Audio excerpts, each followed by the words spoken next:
me sinto na responsabilidade de dar continuidade ao trabalho do meu sogro, do meu primo, né? Do meu pai, daquele que está fazendo a obra de Deus.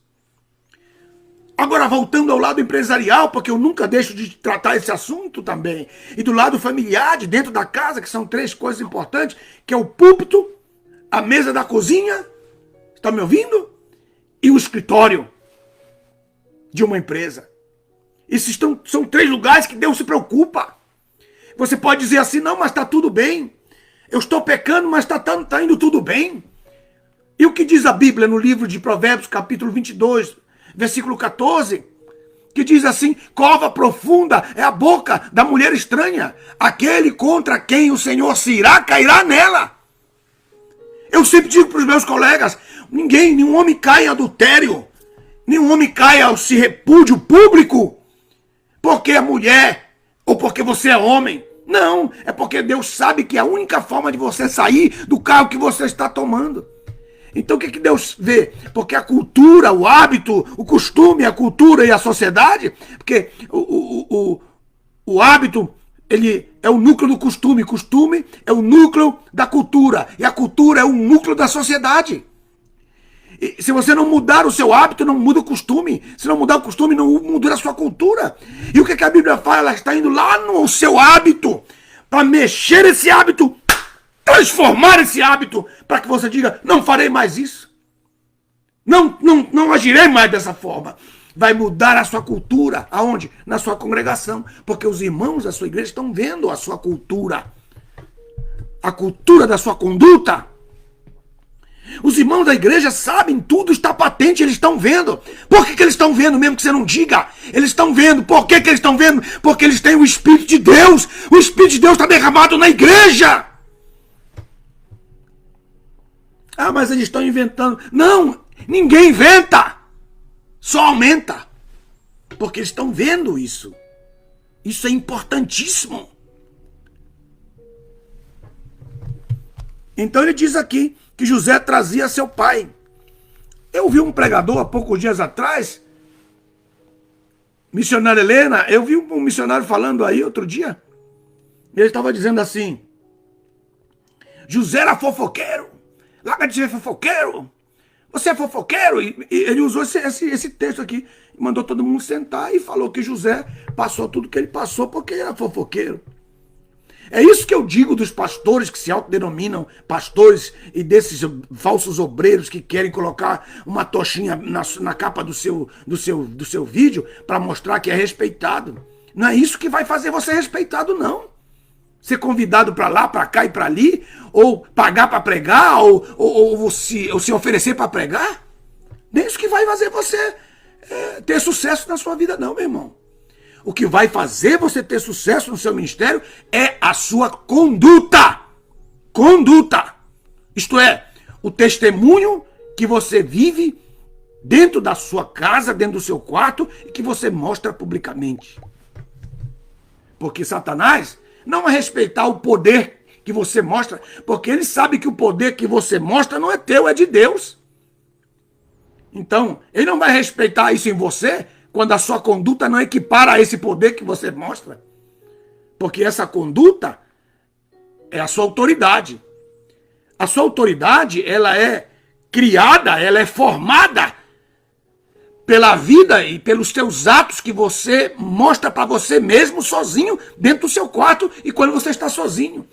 Que aí o mundo das trevas percebem e observam que verdadeiramente você tem autoridade. E isso é que os demônios respeitam. Por isso que eles perguntaram com que autoridade fazes estas coisas. Eles não perguntaram com que poder tu fazes isso. Eles perguntaram com que autoridade, né, que você faz estas coisas. E dentro dessa visão, desse texto aqui, né, que nós temos, esse rapaz, esse garoto, ele pegou o versículo e disse aqui, ó, José passou tudo que ele tinha passado, o que ele passou, que ainda passaria, por causa do espírito de fofoca que havia em José. Isso é uma mentira muito grande. Não, isso é uma conversa fiada. E aí, o que você vê aqui? Qual é o mistério que eu vejo aqui? Quando você conta os problemas dos seus irmãos para o seu pai, isso não é fofoca. Isso é a voz do atalaia. E o seu pai espera que o seu filho seja fiel a ele, o nosso pai. Então, quando você tiver um problema que seus irmãos estão fazendo, pode se ajoelhar e contar. Senhor, fulano de tal está fazendo assim, dessa maneira. Senhor, eles pegaram as ovelhas e negociaram as ovelhas lá com aquele homem lá de Dotã. Depois desapareceram. Senhor. Eles foram embora. É impressionante, né? Você pode dizer assim, não, mas ele diz que é pastor, mas não pastoreia. José pastoreava com seus irmãos sem estar no campo. Ele era pastor mesmo assim.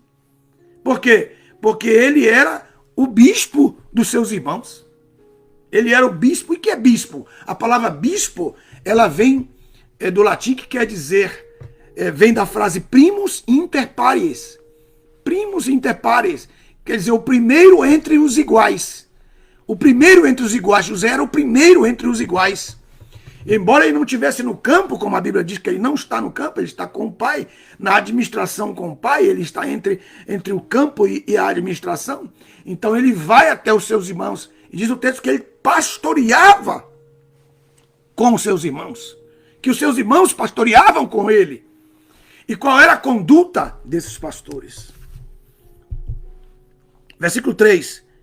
Diz o texto, Israel amava a José. E o texto diz assim, Israel, não diz Jacó. Que coisa, não é verdade? Lá no verso 2, fala de Jacó. Porque Jacó não sabe amar. Jacó é a parte do homem. Veja só, Jacó é a parte do homem não transformado. Jacó é a parte do velho homem. Jacó não sabe amar. Mas Israel sabe amar. Eu queria deixar essa parte aqui, porque no verso 3 diz assim, Israel amava mais a José. A Bíblia faz questão aqui, Patrick, Raquel, Aduan, Kleber, Nogueira, Emiliane, Jefim. A Bíblia faz questão de mostrar aqui. A Bíblia faz questão de mostrar, aleluia, aleluia, que Israel amava. Que nós precisamos mudar, que o Jacó não ama, o Jacó gosta, o Jacó repudia, o Jacó diz que gosta, e vai pegando. Ele diz que gosta, mas Deus é tão tremendo na sua palavra que ele diz assim, Israel, o Jacó transformado, amava. Oh, aleluia. Quantos de nós temos que mudar isso? Quando Deus falou para Pedro, tu me amas? Pedro disse, tu sabes que eu gosto de ti? Só na versão de Nelson que está de acordo com o original grego. Nenhuma versão na Terra, no mundo, no globo, tem essa parte. Só a versão de Nelson. Adquira uma. É uma pérola para você. Então, na versão eu coloquei como está no grego. Jesus perguntando para ele, Pedro, tu agapás-me, tu me amas? Agapás-me? E ele diz assim, tu sabes que eu filocê, eu gosto de ti como um amigo. Aí Jesus perguntou para ele a segunda vez, né? E Jesus disse, apacenta o meu rebanho. Apacenta o meu rebanho. Né? As minhas ovelhas. Depois Jesus perguntou para ele, pela segunda vez, Pedro, agapás-me, tu me amas? Ele disse, tu sabes que eu filocê. Aí Jesus, na terceira vez, tu files-me. Jesus baixou o nível dele e disse, Pedro ficou triste porque ele perguntou que se ele gostava. Pedro entendeu porque ele estava falando no original dele, né? Jesus perguntou, tu files-me? Tu gosta de mim? Apacenta as minhas ovelhas. Então o que eu quero mostrar aqui para todos vocês agora, nesse texto, né? Deus não vai, vou voltar aqui o quadro, o quê? Você é um dos 11 pastores. Então você tem o caráter de Rúben, você tem o caráter de Judá, você tem o caráter de Simeão, você tem o caráter de alguns deles, o caráter de Benjamim. Qual é a conduta de Rubem, de Judá né, e de Simeão. Isso que eu quero estudar aqui com vocês nesta manhã.